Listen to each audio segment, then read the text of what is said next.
A data exata é desconhecida, mas em algum momento do início do século XX, uma jovem garota caminhava sozinha pelos campos da Transilvânia. Com apenas 5 anos de idade, ela havia se afastado de seus pais, de sua casa, e subia uma colina em direção a uma linha de árvores escuras. Essa linha de árvores era a entrada para uma floresta que muitos moradores locais tentam evitar. Será que a garota se afastou sozinha, curiosa para explorar a floresta? Ou, como tantos outros afirmaram nos últimos anos, ela sentiu-se de alguma forma atraída pelo lugar? Será que ela ouviu as vozes, as risadinhas no ar que outros relatam? Será que ela viu as luzes? A garota caminhou sozinha entre as árvores enquanto o sol começava a se pôr, passando por árvores estranhas, retorcidas e deformadas, indo cada vez mais para o norte, até que ela encontrou o ponto mais famoso de toda essa floresta, o Prado Redondo. Uma clareira quase perfeitamente circular, onde quase nenhuma planta cresce. Então, nada. A família da garota logo percebeu que sua filha havia desaparecido e grupos de busca foram formados. Testemunhas falaram sobre como viram uma jovem garota caminhando em direção à floresta, e assim a busca se expandiu para lá. Mas não havia nada, nem um traço de que a garota tivesse estado ali. Por meses eles procuraram, mas ela havia sumido, deixando para trás apenas pequenas pegadas em direção à clareira. Após anos, a família finalmente teve que aceitar a ideia de que sua pequena garota não voltaria. Mas então, ela voltou. Encontrada após estar desaparecida por 5 anos, saindo da mesma floresta onde havia sumido. Agora com 10 anos, mas ainda vestida com as mesmas roupas com as quais saiu naquela noite. Quase sem um arranhão ou cabelo fora do lugar. Suas roupas mais apertadas e curtas, mas em perfeitas condições. As autoridades locais rapidamente interrogaram a garota e perguntaram onde ela esteve, o que aconteceu com ela. Ela disse que apenas foi brincar na floresta, que só esteve fora por pouco tempo. Ela não tinha memória do que acontecerá nos últimos 5 anos. Bem-vindo ao Desbravando o Desconhecido. Esta noite, vamos cobrir um local que muitos de vocês pediram que eu explorasse nos últimos meses.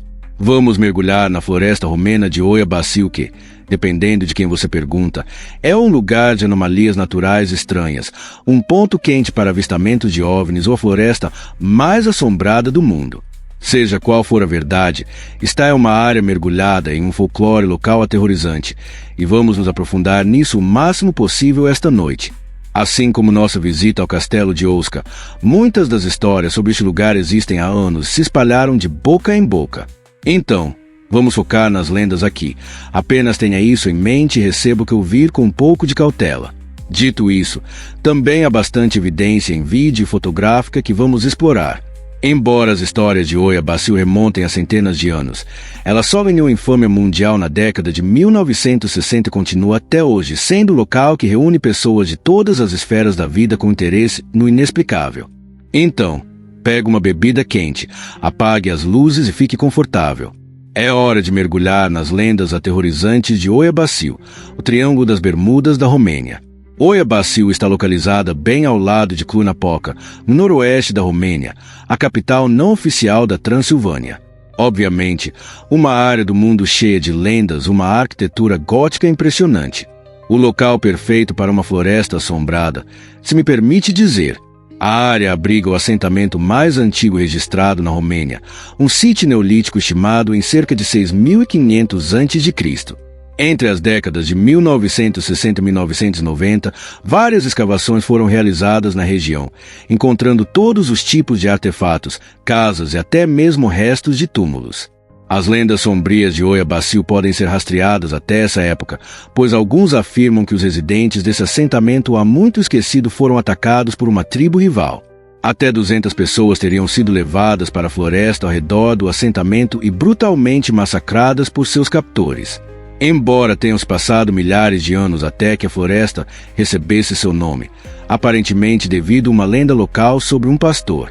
Disse que, em algum momento, um pastor de ovelhas estava caminhando com seu rebanho pelos campos próximos, parando brevemente para deixá-los pastar quando quisessem.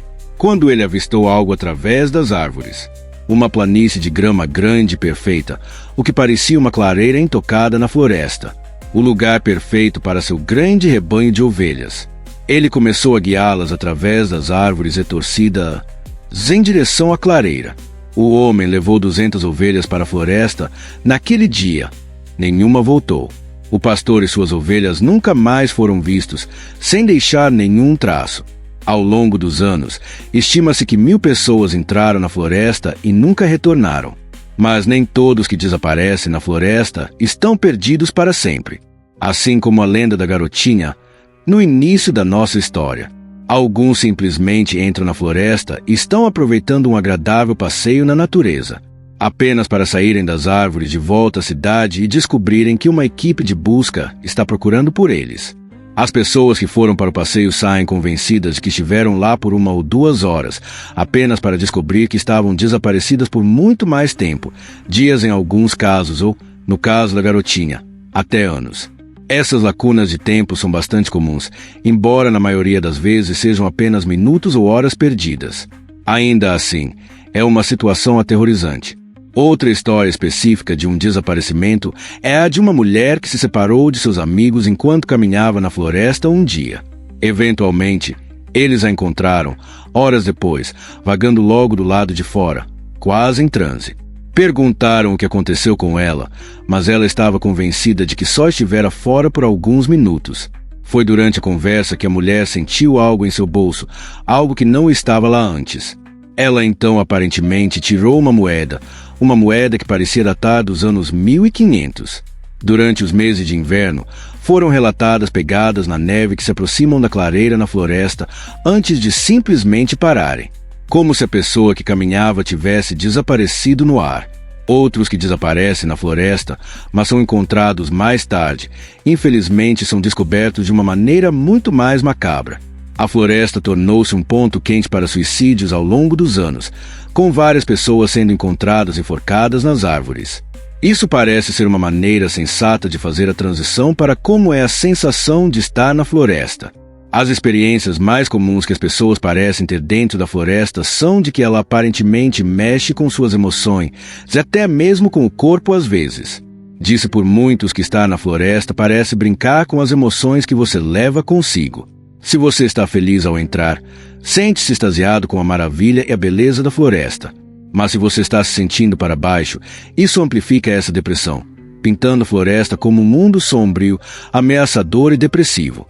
As pessoas frequentemente relatam sentir náuseas repentinas enquanto caminham pela floresta, até mesmo vomitando inesperadamente.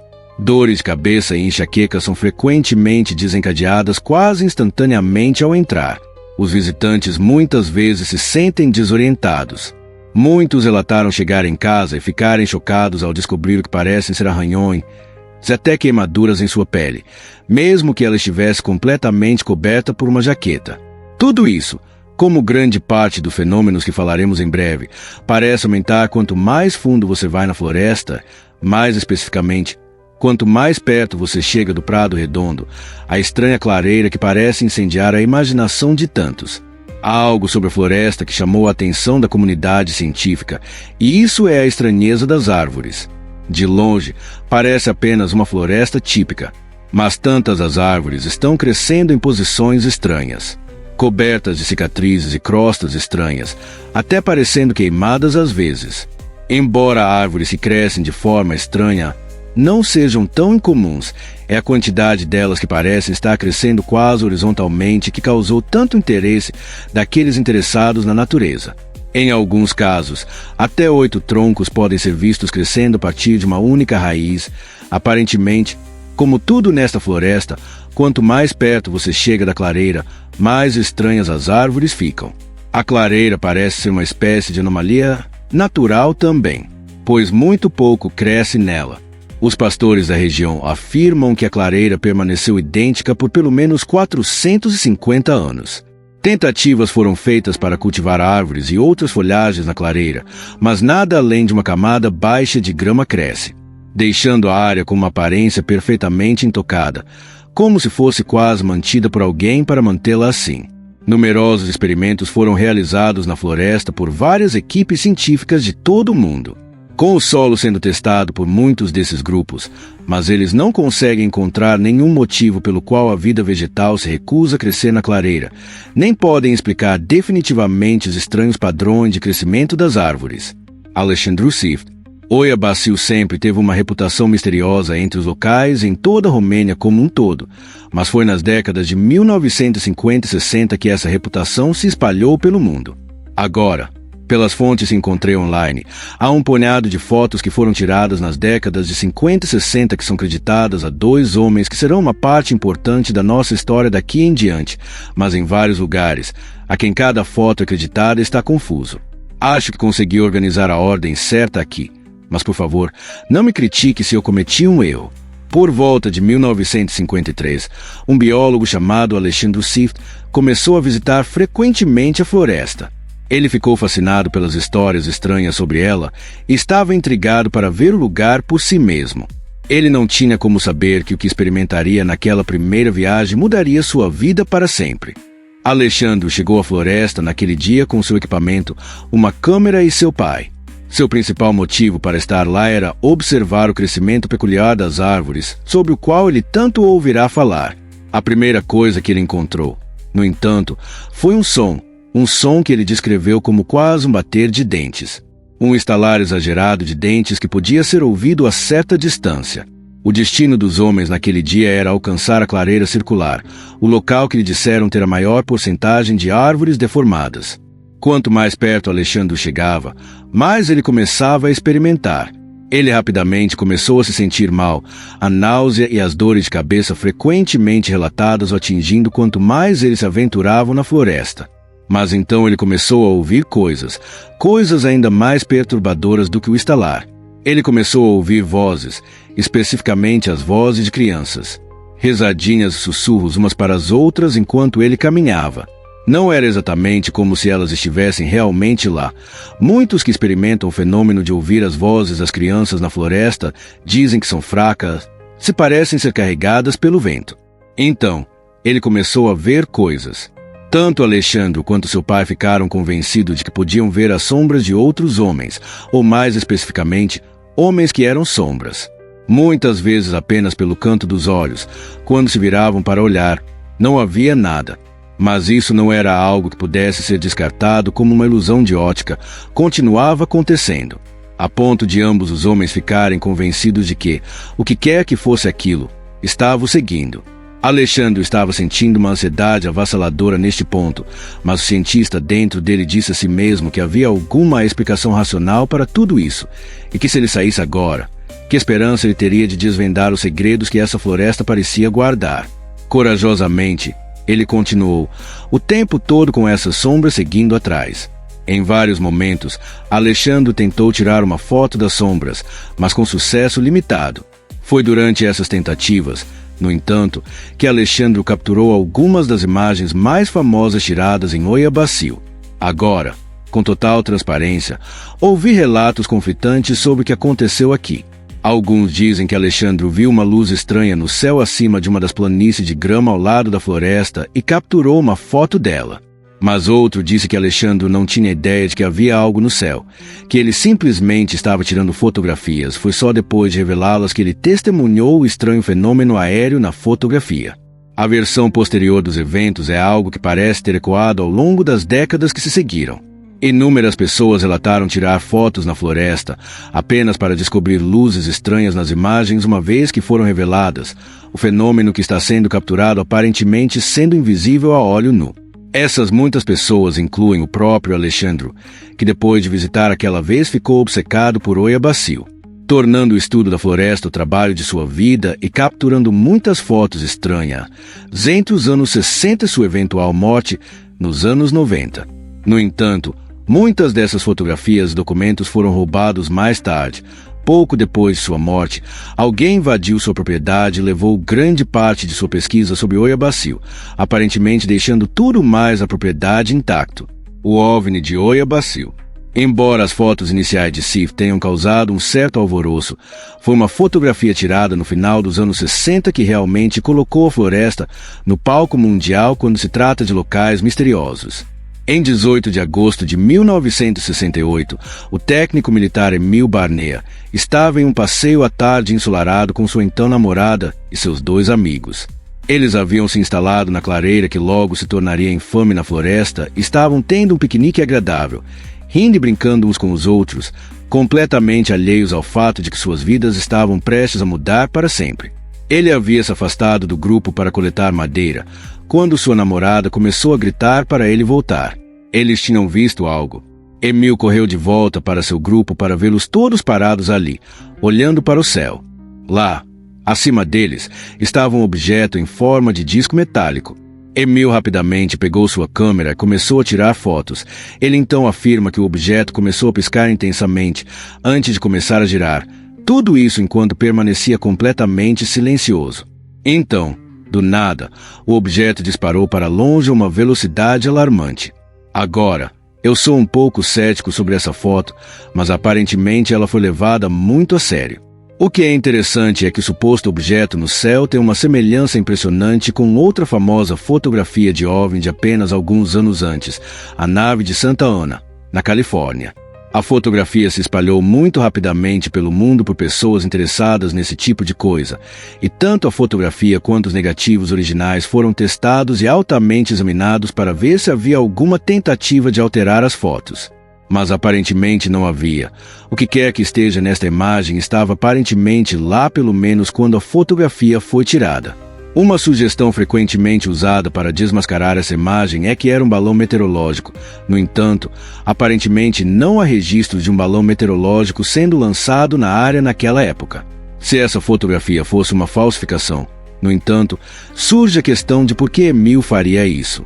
Naquela época da história, o país estava sob o controle do Partido Comunista e Emil, como técnico militar, devia saber que tornar essa foto pública não seria visto como um movimento positivo para sua carreira.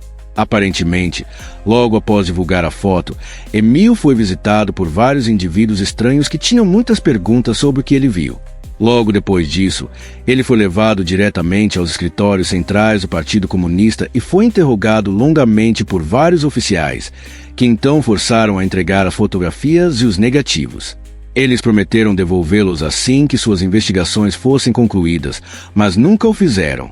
Ele rapidamente perdeu seu emprego após esse interrogatório, e o governo da época se recusou a se envolver em qualquer conversa sobre fenômenos paranormais ou OVNIs que estavam sendo relatados em torno de Oiabasil. Essa história, no entanto, tornou Oiabasil infame ao redor do mundo e viu Alexandre Sif redobrar sua pesquisa sobre a floresta, logo sendo acompanhado por equipes de todo o mundo que vinham ajudá-lo em seus experimentos enquanto conduziam os seus próprios. Frustrantemente, os fenômenos pareciam vir em ondas, tornando muito difícil registrar dados detalhados.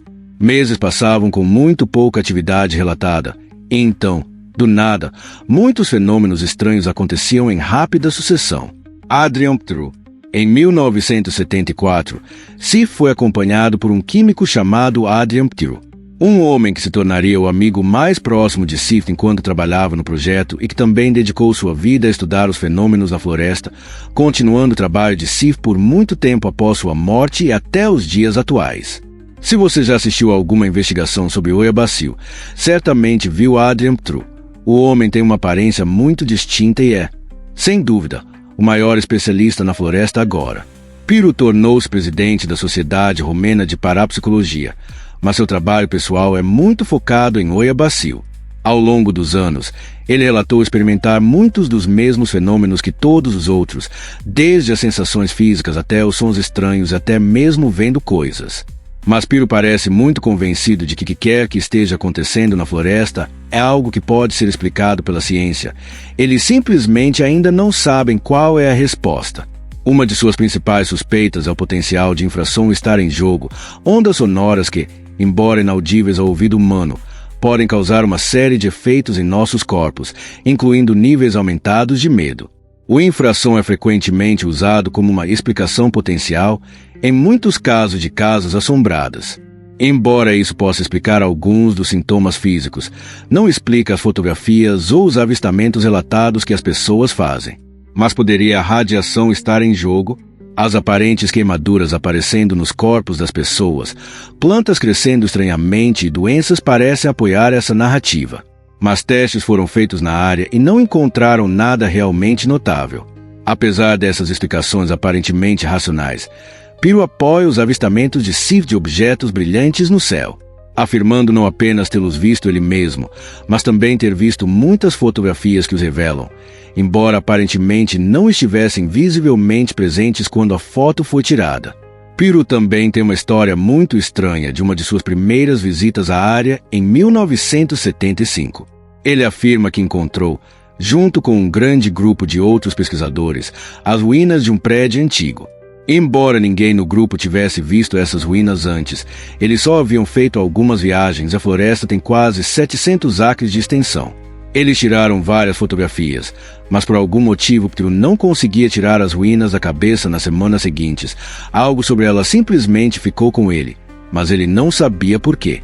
Quando ele retornou a Oia Basil, decidiu ir diretamente para as ruínas para investigá-las mais a fundo. Mas não importa o quanto ele tentasse, ele não conseguia encontrá-las novamente. O resto do grupo confirmou onde eles achavam que as ruínas estavam, mas nenhum deles conseguiu localizá-las novamente. Mais estranho ainda, as fotografias que eles haviam tirado das ruínas estavam vazias. Não havia traço dos restos do prédio visível em nenhuma das fotografias. Piro afirma que há dois tipos distintos de fenômenos na floresta: os aéreos, muitas vezes invisíveis a olho nu, mas luzes e objetos estranhos se aparecem em fotografias. Quando podem ser vistos pessoalmente, às vezes estão completamente parados, outras vezes se movem rapidamente pelo céu. Esses avistamentos foram até relatados da cidade, com habitantes dos prédios altos lá vendo objetos flutuando sobre a floresta. O outro tipo de fenômeno é o que ele chama de bioformas. Essas são aparições visuais que assumem a aparência de plantas, animais ou até pessoas. Muitas vezes, há algo estranho sobre essas aparições que as enuncia como não reais. Ou pelo menos, não reais no sentido que muitas vezes pensamos. Animais que não deveriam ser vistos em uma floresta romena, como abutres leopardos, foram avistados. As pessoas relatam ver os rostos de entes queridos nas árvores, alguns dos quais estão mortos há muito tempo, outros ainda muito vivos, mas vivendo suas vidas a quilômetros de distância da floresta. Este último me dá arrepios por algum motivo. As pessoas verão outras caminhando entre as árvores, e então elas simplesmente desaparecem. Fragmentos de pessoas aparecem do nada, apenas partes de um rosto ou corpo flutuando no ar. E um dos fenômenos mais comumente registrados são luzes estranhas ao nível do solo. Pequenas luzes brilhantes à distância da linha de árvores que cercam o exterior da floresta, apontadas para aqueles corajosos o suficiente para acampar lá, como se essas luzes estivessem observando eles. A primeira vez que vi clipes desse fenômeno, imediatamente presumi que eram simplesmente outras pessoas na floresta com lanternas. Mas, estranhamente, alguns capturaram imagens dessas luzes subindo para as árvores ou até o céu. Outros pesquisadores e equipes de televisão que investigaram a área trouxeram câmeras térmicas e as apontaram na direção dessas luzes, mas nenhuma assinatura de calor parece ser emitida, sugerindo que essas luzes não são fogueiras, nem são pessoas. A história contada pelos moradores locais sobre essas luzes é que elas são os espíritos há muito esquecidos daqueles primeiros colonos massacrados, ainda presos aqui, milhares de anos depois. Com tudo isso, o local tornou-se um destino não apenas para turistas, mas também para aqueles que veem Oia Basil como um local de poder espiritual. Todos, desde professores de yoga até vicanos e autoproclamados satanistas, aparentemente visitaram a floresta para absorver suas qualidades de outro mundo. Muitos deles especulando o que está por trás dos estranhos fenômenos na floresta. Muitos acreditam que a clareira é algum tipo de portal para outra dimensão, e que todos os avistamentos estranhos são seres, passando de um mundo para outro. Um guia turístico contou uma história de como chegou à floresta um dia e descobriu um grupo de 60 pessoas em pé ao redor da clareira. Quando perguntou o que estavam fazendo, eles disseram que estavam tentando abrir o portal. Encontros modernos. Com sua fama crescente, a floresta tornou-se um destino muito popular para as pessoas visitarem e, em alguns casos, até acamparem. Muitos saem decepcionados, sem encontrar nada estranho, mas ainda há um número alarmante que sim. Um membro de um grupo local sem fins lucrativos que ajuda a manter a floresta contou uma história sobre ele e um pequeno grupo acampando na floresta uma noite. Enquanto tentavam dormir, ouviram passos do lado de fora da barraca. Inicialmente pensando que poderia ser um cervo, eles abriram a barraca cuidadosamente para tentar ver se conseguiam avistá-lo, mas não havia nada lá. Apenas 5 minutos se passaram e os passos retornaram, mais altos desta vez. Novamente, quando tentaram investigar, não havia nada lá. Não era como se a criatura tivesse fugido ou algo assim. O som simplesmente parou. Na terceira vez, ficou claro que isso não era um cervo. Os passos eram de algo grande, muito grande, com um homem afirmando que pensou que poderia ser um cavalo correndo bem do lado de fora da barraca. Vez após vez eles investigavam, não encontravam nada, voltavam para seu saco de dormir apenas para o som começar novamente imediatamente, como se estivesse brincando com eles. Eles não dormiram muito naquela noite e a maioria do grupo se recusou a acampar na floresta novamente. Outro grupo de campistas estava caminhando perto da clareira, quando tropeçaram em um homem mancando entre as árvores. O homem olhou para o grupo e eles perguntaram se ele estava bem. Ele simplesmente perguntou como voltar para a cidade, sem dizer mais nada. O grupo o levou até o caminho que levava à clareira onde o resto de seus amigos estava acampado.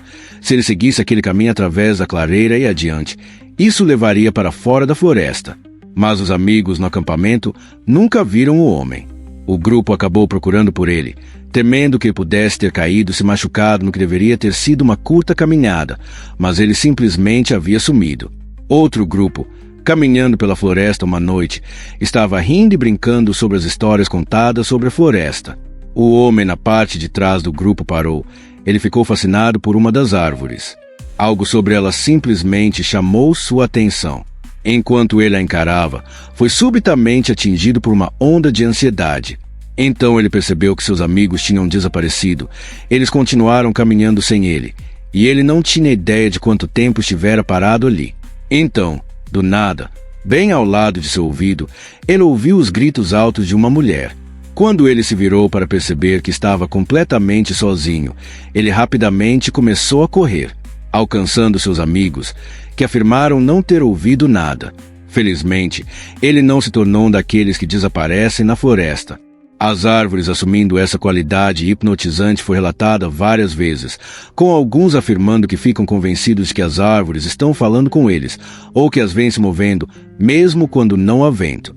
Então a velha mulher, uma aparição que foi relatada por muitos, incluindo uma equipe de televisão que se viu dirigindo pelas estradas que cercam a floresta tarde da noite. Eles estavam perdidos e ficando cada vez mais agitados por não conseguirem descobrir onde estavam, quando o motorista teve que frear bruscamente. Seus companheiros todos olharam para ele. O motorista ficou lá, respirando pesadamente, claramente aterrorizado antes de contar a todos no carro que ele acabará de atingir uma mulher.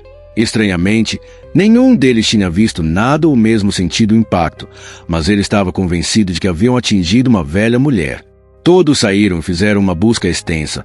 Não havia danos à van e após procurarem em um perímetro de 1 quilômetro ao redor do veículo, não conseguiram encontrar nenhuma mulher.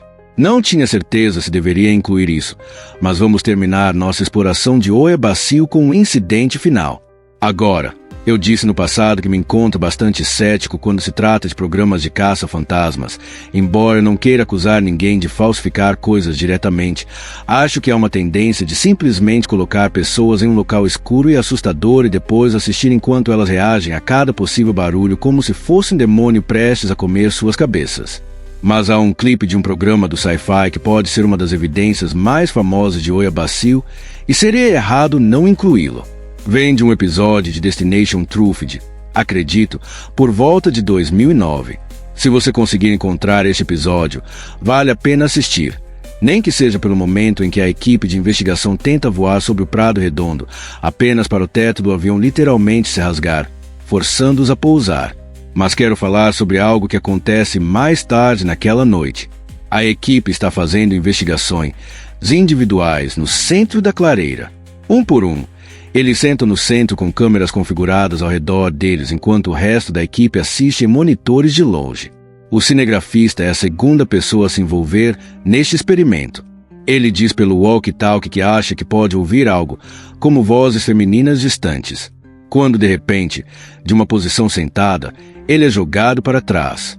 A equipe corre para o local do homem e o encontra no chão a vários metros de distância, sua câmera jogada no chão em outro lugar. O homem está obviamente abalado. Os médicos o examinam e lhe dão água, mas ele continua afirmando que sente coceira. Eles levantam a manga de sua jaqueta para revelar arranhões frescos em seu braço. O homem então descreve o que aconteceu. Ele diz que sentiu como se um vento viesse de cima, e então entrou em seu corpo, jogando para trás. Embora isso obviamente pudesse ter sido falsificado de alguma forma, é estranho. A velocidade com que o homem sai do quadro é impressionante, acontecendo em apenas uma fração de um quadro de estar sentado no chão. Seu braço balançando atrás dele enquanto ele se move, quase como se algo estivesse puxando. O que realmente aconteceu? Então, qual é a verdade sobre Oya Basil? Este caso me lembra muito o Castelo de Osca. Você tem essa mistura de investigações paranormais modernas, misturada com uma história sombria que provavelmente foi distorcida ao longo do tempo. Mas então você também pode adicionar OVNIs à mistura, transformando essa floresta em um mundo cativante de alta estranheza. Não acho que muitas das fotos sejam super intrigantes em termos de evidência, mas algumas delas realmente são inegavelmente assustadoras. Algumas pessoas sugeriram com o Castelo de Osca que o buraco que foi aberto lá liberou o gás e causou alucinações, criando os primeiros relatos estranhos da área, o que então colocou na cabeça das pessoas que este era um lugar onde o místico poderia acontecer, levando alguns a simplesmente se enganarem pensando que tinham experimentado algo, com outros inventando histórias, obscurecendo ainda mais a verdade. Poderia algo semelhante estar acontecendo aqui? Algo natural que está causando alucinações e doenças em indivíduos combinado com anomalias fotográficas e histórias falsas? Outras teorias mais ousadas são que este é realmente um portal entre outras dimensões. Alguns dizem que pode ser um lugar onde os mortos ficam presos, seus espíritos perdidos nesta floresta estranha. E, claro, há outros que acreditam que este é um local de importância para seres de outro mundo, e talvez até que a clareira tenha sido criada quando foi usada como um ponto de pouso para OVNIs. Então, o que você acha? Como sempre, quero ouvir suas opiniões e teorias sobre este aqui. Então, por favor, deixe um comentário. Um enorme obrigado a todos que sugeriram essa história. Inicialmente não tinha certeza se havia material suficiente para um episódio completo, mas como sempre parece acontecer, quanto mais você cava em um local estranho, mais estranheza começa a vazar. Suas visualizações, comentários e curtidas me ajudam imensamente e apenas fazer essas coisas me apoia mais do que o suficiente. Mas, se você quiser se inscrever, o link para fazer isso pode ser encontrado na descrição. Isso é tudo. Estarei de volta com mais histórias verdadeiras e assustadoras no Desbravando o Desconhecido. Até a próxima. Bons sonhos.